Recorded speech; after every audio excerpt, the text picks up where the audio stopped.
Yo, welcome back. It is I, Jay Balel, here with Miyamoto Musashi's Book of Five Rings. Happy Monday, or whatever day you come across this. This week, which again, if you're coming in the future, it just doesn't really matter, but for anybody who's following along, piece by piece, little by little, I'm going to be slamming a few things at the start of this week with the two books, because then I've got some things that will be requiring my attention, which I'll be elaborating more on in the live stream I'm going to do tonight for part 2 of Ophil's Art and Practice of Talismanic Magic. And because I am in a little bit of a hurry, we can't afford to waste not 1 minute on this ancient samurai wisdom. How are you today? I'm hoping so very well. Oh, come on. There we go. I'm doing pretty well. Feeling a little pressed for time, but guess what? We're gonna be fine. I know we're gonna be fine because we always are. Let's begin. The Water Scroll. The heart of the individual Two Skies School of Martial Arts is based on water. Putting the methods of the art of the advantage into practice, I therefore call this the Water Scroll, in which I write about the long sword system of this individual school. It is by no means possible for me to write down this science precisely as I understand it in my heart. Yet, even if the words are not forthcoming, the principles should be self-evident. As for what is written down here, every single word should be given thought. If you think about it in broad outlines, you will get many things wrong. As for the principles of martial arts, although there are places in which I have written of them in terms of a duel between two individuals, it is essential to understand in terms of a battle between two armies, seeing it on a large scale. That's more important than you might realize. Shoot, more important than I realized the first time. I realized it enough to highlight it, but clearly not enough to put some stars next to it. Oh goodness, where did my pen go? Oh, I'll just use one of these.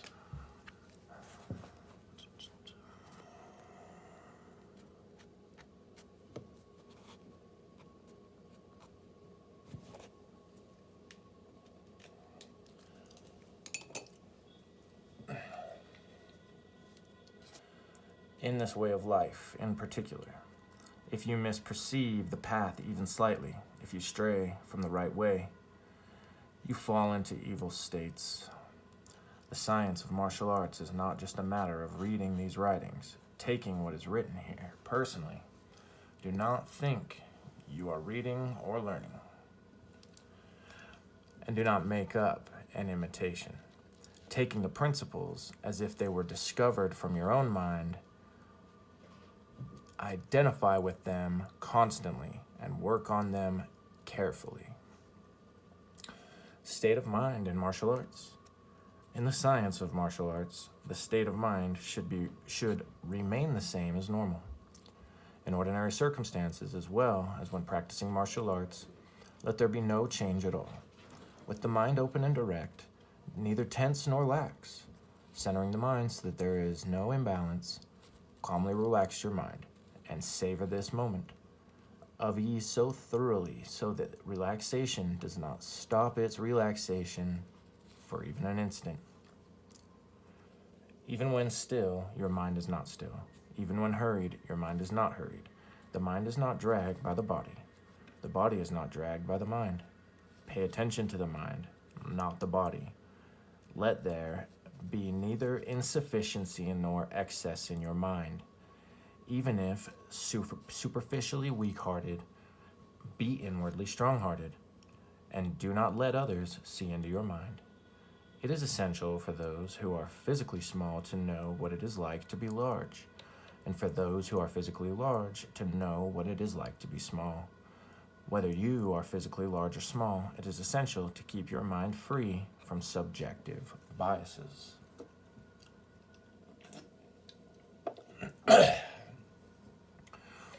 Let your inner mind be unclouded and open, placing your intellect on a broad plane. It is essential to polish the intellect and mind diligently. Once you have sharpened your intellect to the point where you can see whatever in the world is true or not, where you can tell whatever is good or bad, and when you are experienced in various fields and incapable of being fooled at all by people of the world, then your mind will become imbued with knowledge and wisdom of the art of war. There is something special about knowledge of the art of war. It is imperative to master the principles of the art of war and learn to be unmoved in mind even in the heat of battle. Physical bearing in martial arts. As for physical appearance, your face should not be tilted downward, upward, or to the side. Your gaze should be steady. Do not wrinkle your forehead, but make a furrow between your eyebrows. Keep your eyes unmoving, and try not to blink. Narrow your eyes slightly. The idea is to keep a serene expression. On your face, nose straight, chin forward. The back of the neck should be straight, with strength focused in the nape. Feeling the whole body from the shoulders down as one. Lower the shoulders, keep the spine straight, and do not let the buttocks stick out. Concentrate power in the legs from the knees down through the tips of the feet. Tense the abdomen so that the waist does not bend. There is a teaching called tightening the wedge, which means that the abdomen is braced by the scabbard of the short sword in such a manner that the belt does not loosen. Generally speaking, it is essential to make your ordinary bearing the bearing you use in martial arts, and make the bearing you use in martial arts your ordinary bearing. This should be given careful consideration. So one, because I'm in a little bit of a hurry for time, and two, because this chapter talks more about, goes into certain techniques of sword play, which I'm not experienced enough to make really any commentary on. So I might not have a whole lot of things to chime in about, but you know, we flow with it, so we'll see what happens. Focus of the eyes in martial arts. The eyes are to be focused in such a way as to maximize the range and breadth of vision. Observation and perception are two separate things. The observing eye is stronger, the perceiving eye is weaker. A specialty of martial arts is to see that which is far away closely and to see that which is nearby from a distance. In martial arts, it is important to be aware of opponents' swords and yet not look at the opponent's swords at all. This takes work. This matter of focusing the eyes is the same in both small and large-scale military science. It is essential to see both sides without moving the eyeballs. Things like this are hard to master at all at once when you're in a hurry. Remember what is written here. Constantly accustom yourself to this eye focus and find out the state where your eye focus does not change no matter what happens.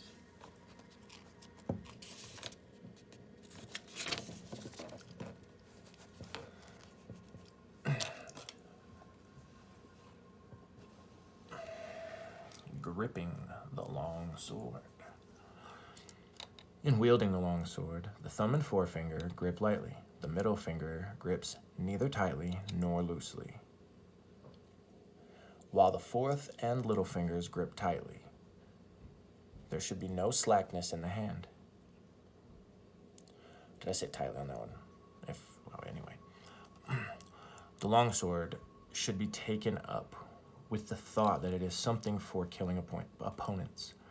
Let there be no change in your grip even when slashing opponents. Make your grip such that your hand does not flinch. When you strike an opponent's sword, block it or pin it down. Your thumb and forefinger alone should change somewhat. But in any case, you should grip your sword with the thought of killing.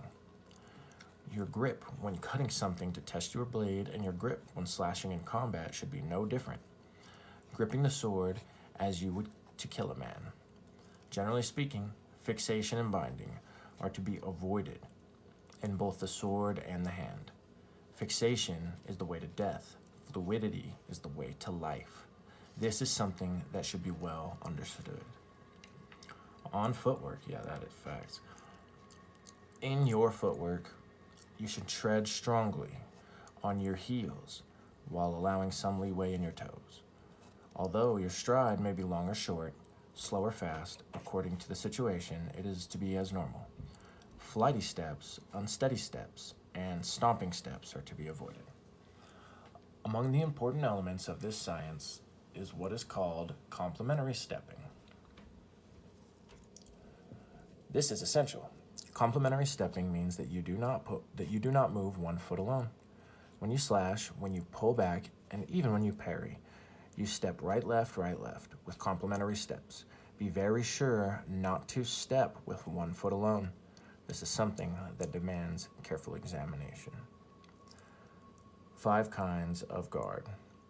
The 5 kinds of guard are upper position, middle position, lower position, right hand guard, and left hand guard. Although the guard may be divided into 5 kinds, all of them are for the purpose of killing people. There are no other kinds of guard besides these 5. Whatever guard you adopt, do not think of it as being on guard. Think of it as part of the act of killing. Whether you adopt a large or small guard depends on the situation. Follow whatever is most advantageous. The upper, middle, and lower positions are solid guards, while the 2 sides are fluid guards. The right and left guards are for places where there is no room overhead or to one side. Whether to adopt the right or left guard is decided according to the situation. What is important in this path is to realize that the consummate guard is the middle position. The middle position is what the guard is all about. Consider it in terms of large-scale military science.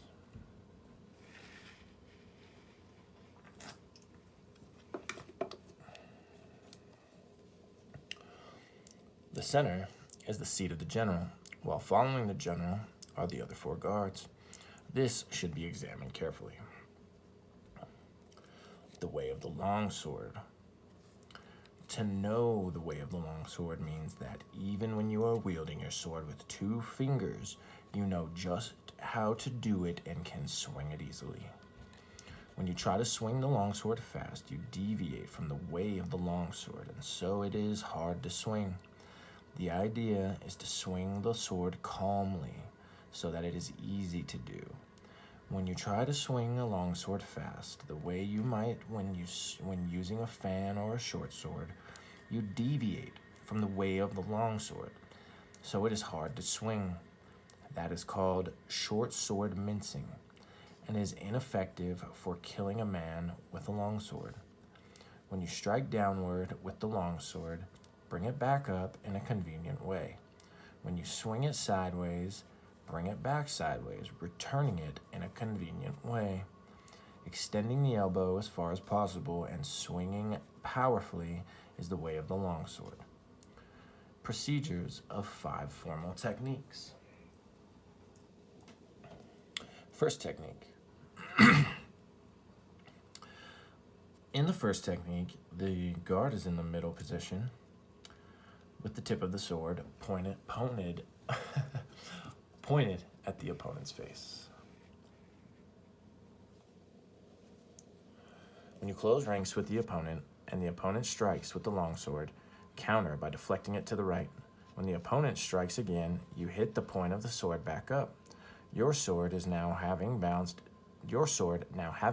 downward, leave it as it is until the opponent strikes again. Whereupon you strike the opponent's hands from below. These 5 formal techniques can hardly be understood just by writing about them. The 5 formal techniques are to be practiced with sword in hand. By means of these 5 outlines of swordplay, you will know my science of swordplay, and the techniques employed by opponents will also be evident. This is the point of telling you that there are no more than 5 guards in the 2-sword method of swordsmanship. Training and practice are imperative. Second technique. In the second technique of swordplay, the guard is in the upper position, and you strike the opponent at the very same time as the opponent strikes you. If your sword misses the opponent, leave it there for the moment until the opponent strikes again, whereupon you strike from below, sweeping upward. The same principle applies when you strike once more. Within this technique are various states of mind and various rhythms. If you practice the training of my individual school by means of what lies within this technique, you will gain thorough knowledge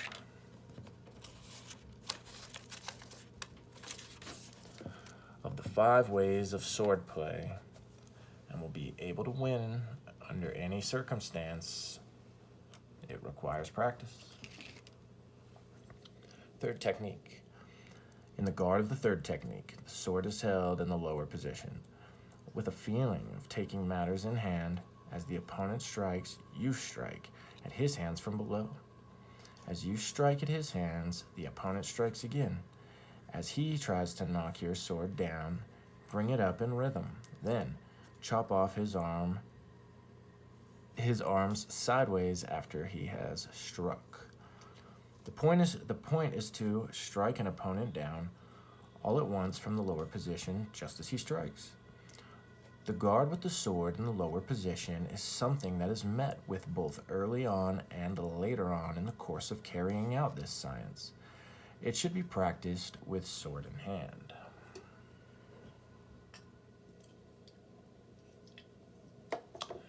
Ooh. Anybody want to meet up and practice some sword fighting? Fourth technique. In the guard of the fourth technique, the sword is held horizontally to the left side. To hit the opponent's hands from below when he tries to strike. When the opponent tries to knock down your sword as it strikes upward from below, block the path of his sword just like that, with the idea of hitting his hands and cut diagonally upward toward your shoulder. This is the way to handle a longsword. This is also the way to win by blocking the path of the opponent's sword if he tries to strike again. This should be considered carefully. Fifth technique. In the fifth procedure, the sword is held horizontally to your right side. When you note the location of the opponent's attack, you swing your sword from the lower side diagonally, upward into the opponent's guard position, then slash directly from above. This is also essential for expertise in the use of the longsword. When you can wield a sword according to this technique, then you can wield a heavy longsword freely. These 5 formal techniques are not to be written down in detail. To understand the use of the longsword in my school, and also generally comprehend rhythms and discern opponent's swordplay techniques first use these 5 techniques to develop your skills constantly. Even when fighting with opponents, you perfect the use of the longsword, sensing the minds of opponents, using various rhythms, gaining victory in any way. This requires careful discernment. On the teaching of having a position without a position. Having a position without a position, or a guard without a guard, means that the longsword is not supposed to be kept in a fixed position. Nevertheless, since that right there is actually important.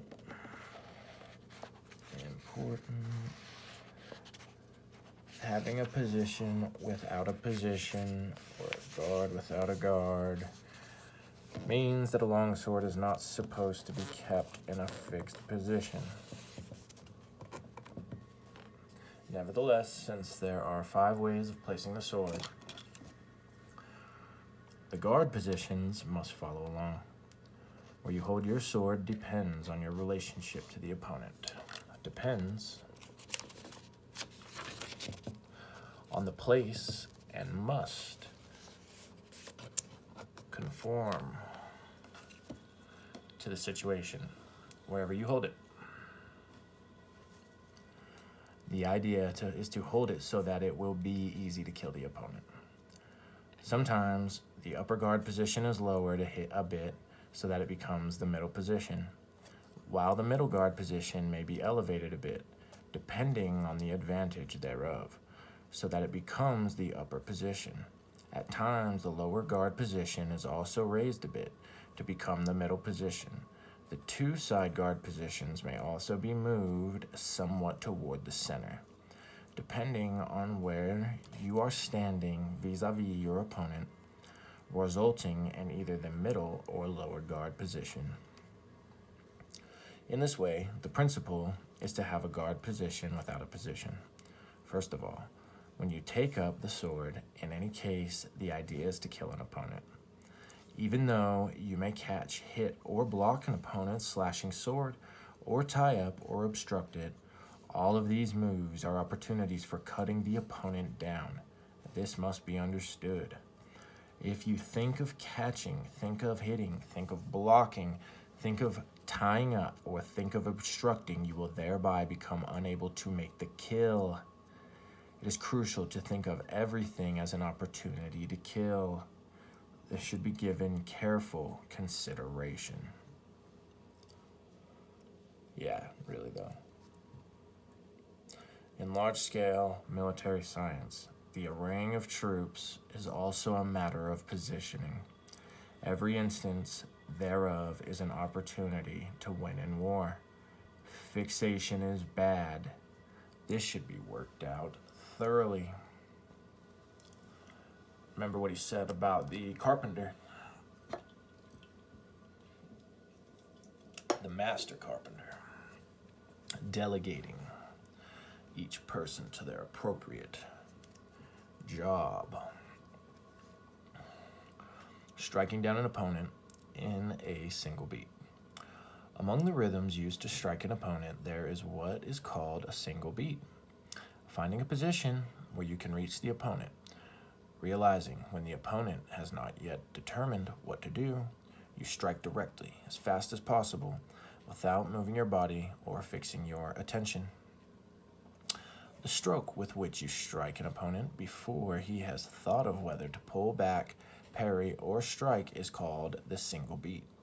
Once you have learned this rhythm well, you should practice striking the intervening stroke quickly.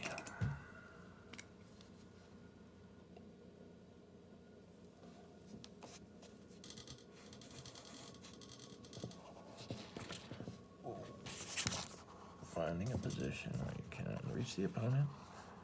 When the opponent has not yet determined what to do, you strike directly as fast as possible without moving your body or fixing your attention.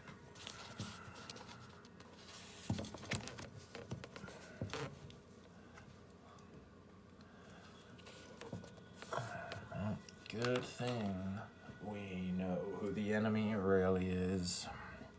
We know who the opponent really is.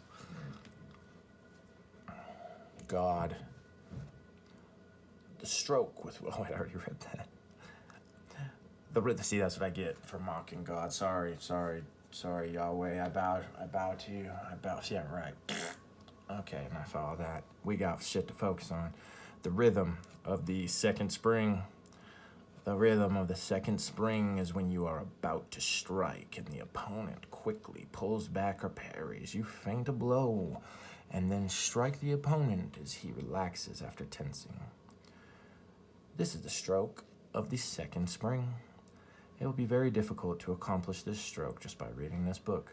It is something that you understand all of a sudden when you have received instruction. Which is a lot how doing ritual works. Striking without thought and without form. When your opponent is going to strike and you are also going to strike, your body is on the offensive and your mind is also on the offensive. Your hands come spontaneously from space, striking with added speed and force. This is called striking without thought or form and is the most important stroke. This stroke is encountered time and time again. It is something that needs to be learned well and refined in practice. The flowing water stroke. The flowing water stroke is used when you are going toe-to-toe with an opponent. When the opponent tries to pull away quickly, dodge quickly, or parry your sword quickly, become expansive in body and mind. You swing your sword from behind you in an utterly relaxed manner, as if there were some hesitation, and strike with a large and powerful stroke. Once you have learned this stroke, it is certainly easy to strike. It is essential to discern the opponent's position. The chance hit. When you launch an offensive and the opponent tries to stop it or parry it, you strike at his head, hands, and feet with one stroke. Striking whatever you can with one swoop of the long sword, it is called the chance hit. When you learn this stroke, it is one that is always useful. It is something that requires precise discernment in the course of dueling. The spark hit. The spark hit is when your opponent's sword and your sword are locked together and you strike as strongly as possible without raising your sword at all. One must strike quickly, exerting strength with the legs, torso, and hands. This blow is hard to strike without repeated practice. If you cultivate it to perfection, it has a powerful impact. The crimson foliage hit. The idea of the crimson foliage is to knock the opponent's sword down and take the sword over. When an opponent is brandishing a sword before you, intending to strike, hit, or catch, you strike the opponent's sword strongly. Your striking method, that of striking without thought and without form, or even spark hitting.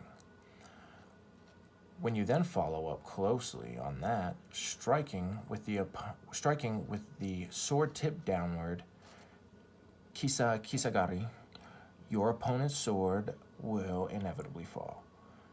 If you cultivate this blow to perfection, it is easy to knock a sword down. It must be well practiced.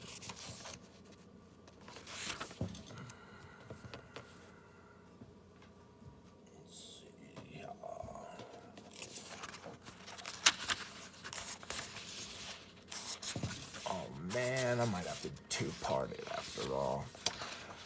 We might have to two-part this because I'm already skirting on the time.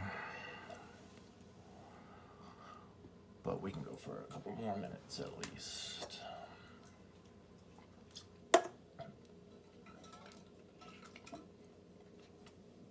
Okay.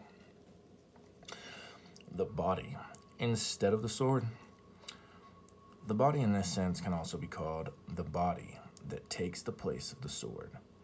In general, when you take the offensive, your sword and your body are not launched simultaneously. Depending on your chances of striking the opponent, you first adopt an offensive posture with your body, and your strikes independently of your body. Sometimes you may strike with your sword without your body stirring, but generally the body goes on the offensive first, followed up by the stroke of the sword. This requires careful observation and practice. Striking and hitting. By striking and hitting, I mean two different things. The sense of striking is that whatever you stroke, you employ. You make a deliberate and certain strike.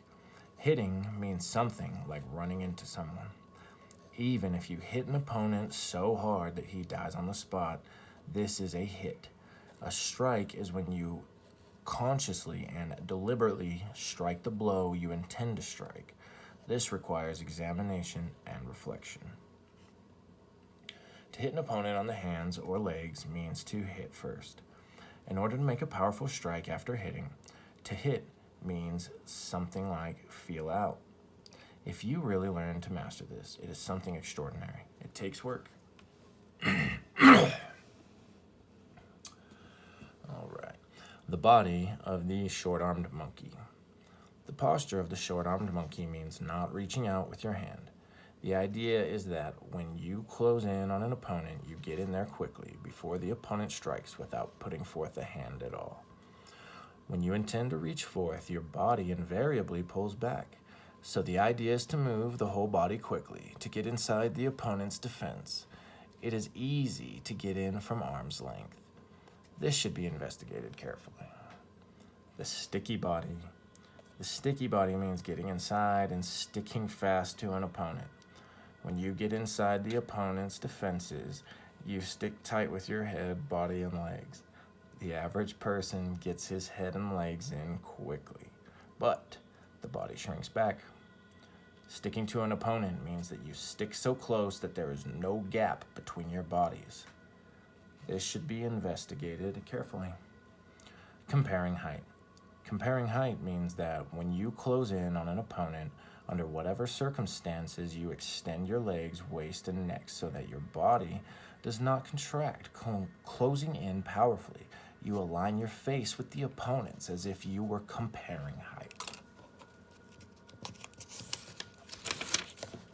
And proving to be the taller of the two. It is essential, or the essential point, is to maximize your height and close in strongly. This requires careful work. Gluing. When your opponent and you both strike forth and your opponent catches your blow, the idea is to close in with your sword glued to the opponent's sword. Gluing means that the sword is hard to get away from. You should close in without too much force, sticking to the opponent's sword as if glued. When you move in close, it does not matter how quietly you move in. There is gluing and there is leaning. Gluing is stronger than leaning. These must be distinguished. The body blow. The body blow is when you close in on an opponent's side and hit him with your body. Turning your face slightly to the side and thrusting your left shoulder forward, you hit him in the chest. In making the hit, exert as much strength as possible with your body. In making the hit, the idea is to close in with a bound at the moment of peak tension. Once you have learned to close in like this, you can knock an opponent several yards back. It is even possible to hit an opponent so hard that he dies. This requires thorough training and practice. All right. And check the time. All right, go just a tiny bit more. 3 parries. When you attack an opponent, in order to parry the blow of the opponent's sword, making as if to stab him in the eyes, you dash his sword to your right with your sword, thus parrying it. There is also what is called the stabbing parry, making as if to stab the opponent right in the eye, or to stab the opponent in the right eye with the idea of clipping off his neck. You parry the opponent's striking sword with a stabbing thrust.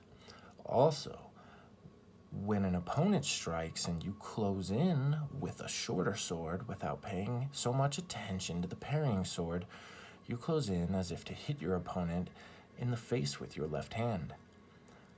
These are the 3 parries. Making your left hand into a fist, you should think of it as if you were punching your opponent in the face. This is something that requires thorough training and practice.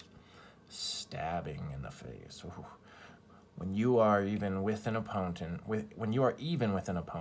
it is essential to keep thinking of stabbing him in the face with the tip of your sword in the intervals between the opponent's sword blows and your own sword blows. When you have the intention of stabbing your opponent in the face, he will try to get both his face and his body out of the way. When you can get your opponent to shrink away, there are various advantages of which you can avail yourself to win. You should work this one out thoroughly. In the midst of battle, as soon as an opponent tries to get out of the way, you have already won. Therefore, it is imperative not to forget about the tactic of stabbing in the face. This should be cultivated in the course of practicing martial arts.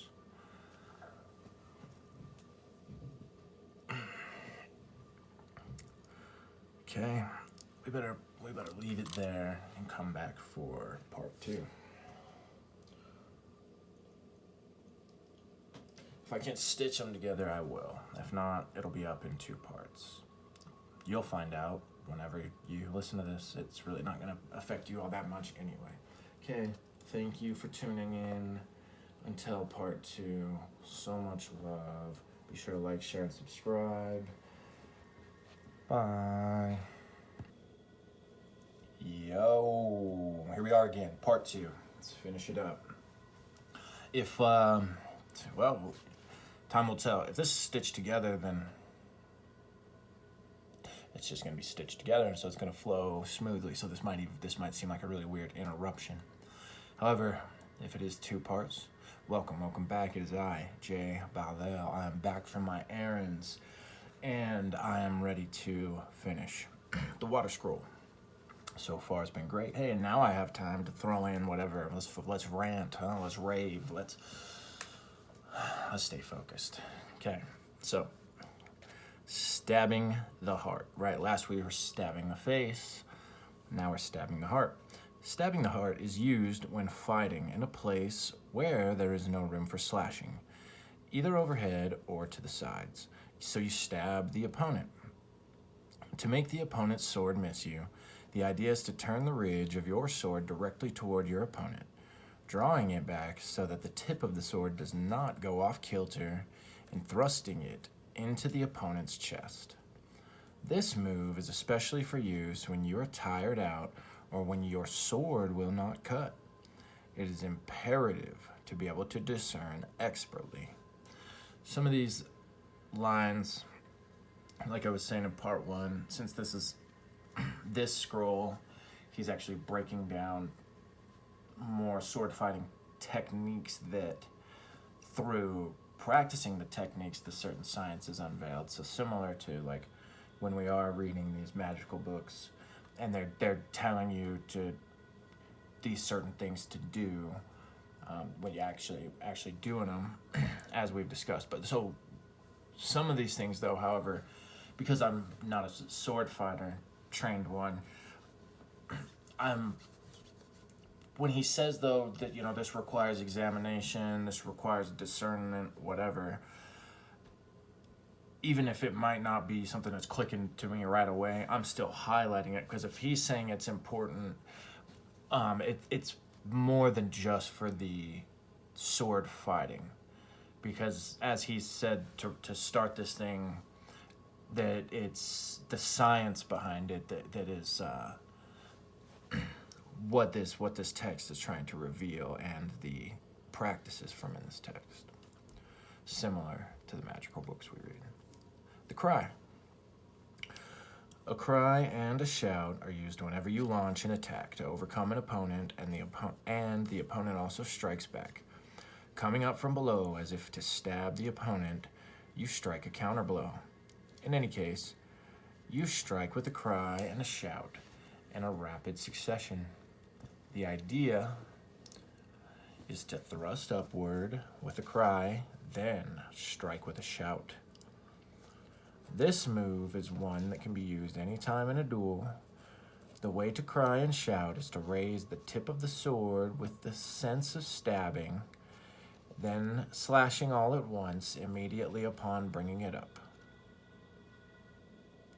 The rhythm must be practiced well and examined carefully. The slapping parry. When you are exchanging blows with an opponent in a duel, you hit the opponent's sword with your own sword as he strikes. This is called the slapping parry. The idea of the slapping parry is not to hit particularly hard, nor to catch and block, Responding to the opponent's striking sword, you hit the striking sword, then immediately strike the opponent. It is essential to be the first to hit and the first to strike. If the rhythm of your parrying blow is right, no matter how powerfully an opponent strikes, as long as you have any intention at all of hitting, your sword tip will not fall. This must be learned by practice and carefully examined. A stand against many opponents. A stand against many opponents is when an individual fights against a group. Drawing both long and short swords.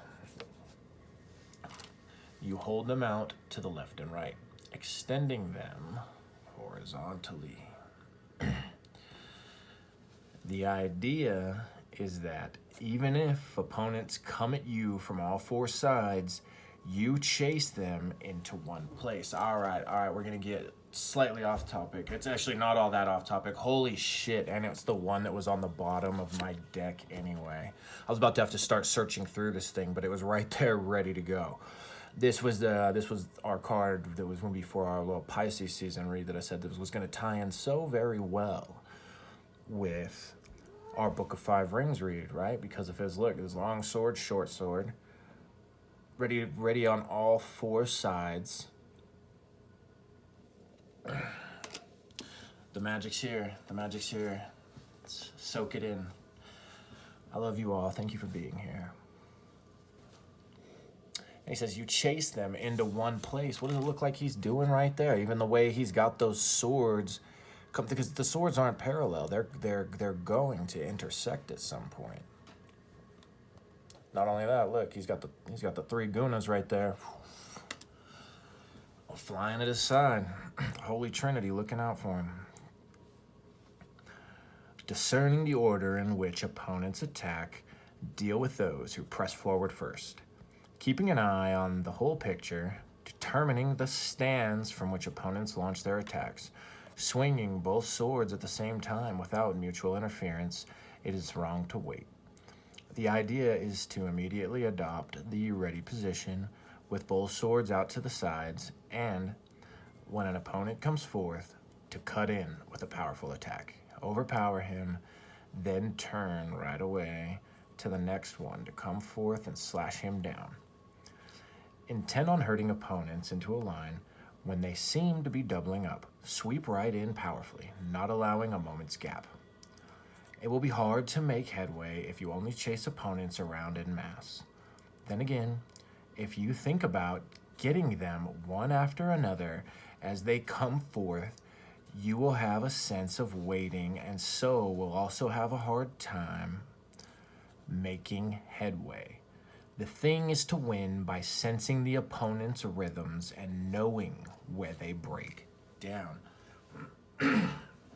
This makes me think of, if any of you ever played Diablo 1, and the way you could only win, like when you'd get swarmed, was in like these dungeons, and you'd have to go into, at least if I'm remembering correctly, this was in Diablo 1, and you would have to like go into these rooms so that these big hordes of enemies trying to attack you could only file in like one or two at a time, because then you could actually fight them off, but you couldn't actually handle them in a mob, you know what I mean?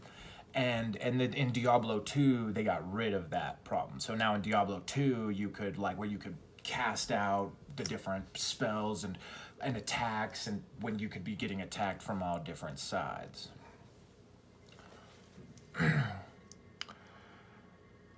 If you get a group of practitioners together from time to time and learn how to corner them, it is possible to take on one opponent or 10 or even 20 opponents with peace of mind. It requires thorough practice and examination.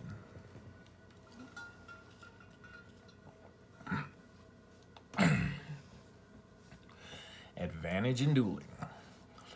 Advantage in dueling means understanding how to win.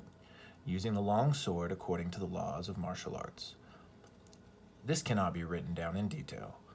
One must realize how to win by practice. This is the use of the longsword that reveals the true science of martial arts. It is transmitted by word of mouth. The single stroke. This means to gain victory with certainty by the accuracy of a single stroke. This cannot be comprehended without learning martial arts well. If you practice this well, you will master martial arts, and this will be a way to attain victory at will. Study carefully.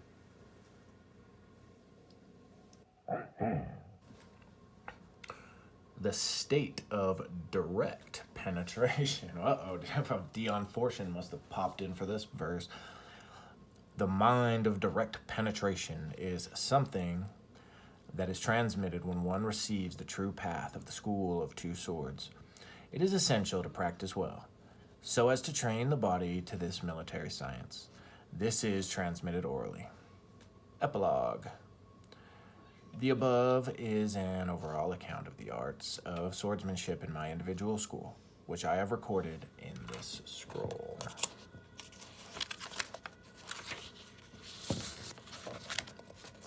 In military science, the way to learn how to take up the long sword and gain victory over others starts with using the 5 formal techniques. I had thought to make the note with the 5 elements. Gain victory over others starts with using the 5 elements, right? To learn the 5 kinds of guard position, then learning how to wield. Come here, babe. Come here. Come here. Are you just being sassy, or are you going into heat again, huh?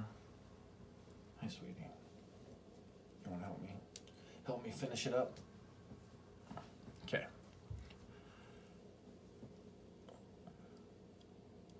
The 5 kinds of, well, let's just start it over.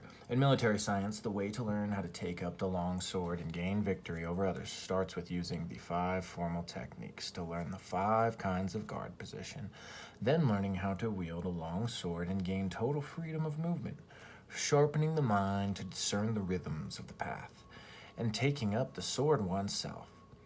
When you are able to maneuver your body and feet however you wish, you beat one person, you beat 2 people, and you come to know what is good and what is bad in martial arts. Studying and practicing each item in this book, fighting with opponents, you gradually attain the principles of the science. Keeping in mind at all times, without any sense of hurry, learning its virtues whenever the opportunity arises, taking on any and all opponents in duels, learning the heart of the science even though it is a path of 1,000 miles. You will walk one step at a time, thinking unhurriedly, understanding that it is the duty of warriors to practice this science. Determine that today you will overcome yourself of the day before tomorrow you will win over those of lesser skill, and later you will win over those of greater skill. Practicing and in accord with this book, you should determine not to let your mind get sidetracked. No matter how many opponents you beat, as long as you do anything in contravention of training, it cannot be the true path.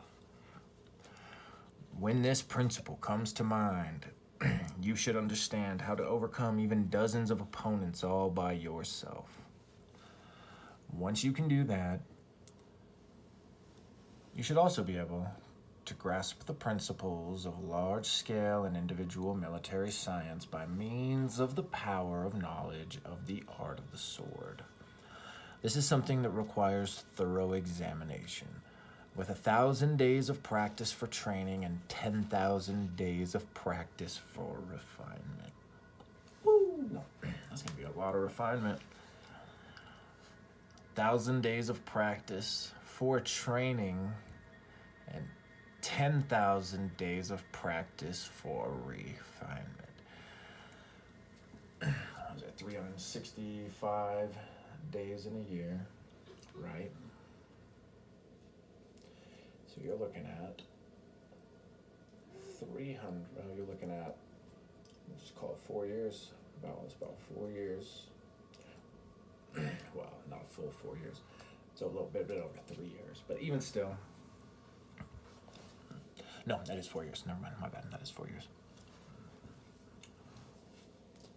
So, if you have about 4 years of practice to go towards your training of magic, now you need about 10,000 more days of refining that. Woo! 40 more years. Cool.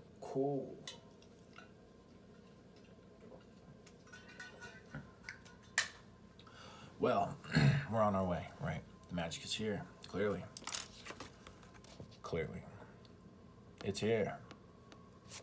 We are ready. We are ready to get it. That will be whenever dear sweet Curve sees this.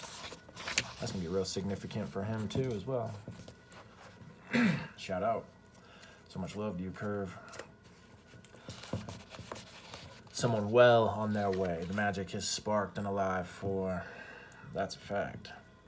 But many of you, I know Dub, you've been getting great enjoyment out of this. I know that the magic's been coming alive for you. So very many of you. That's fabulous.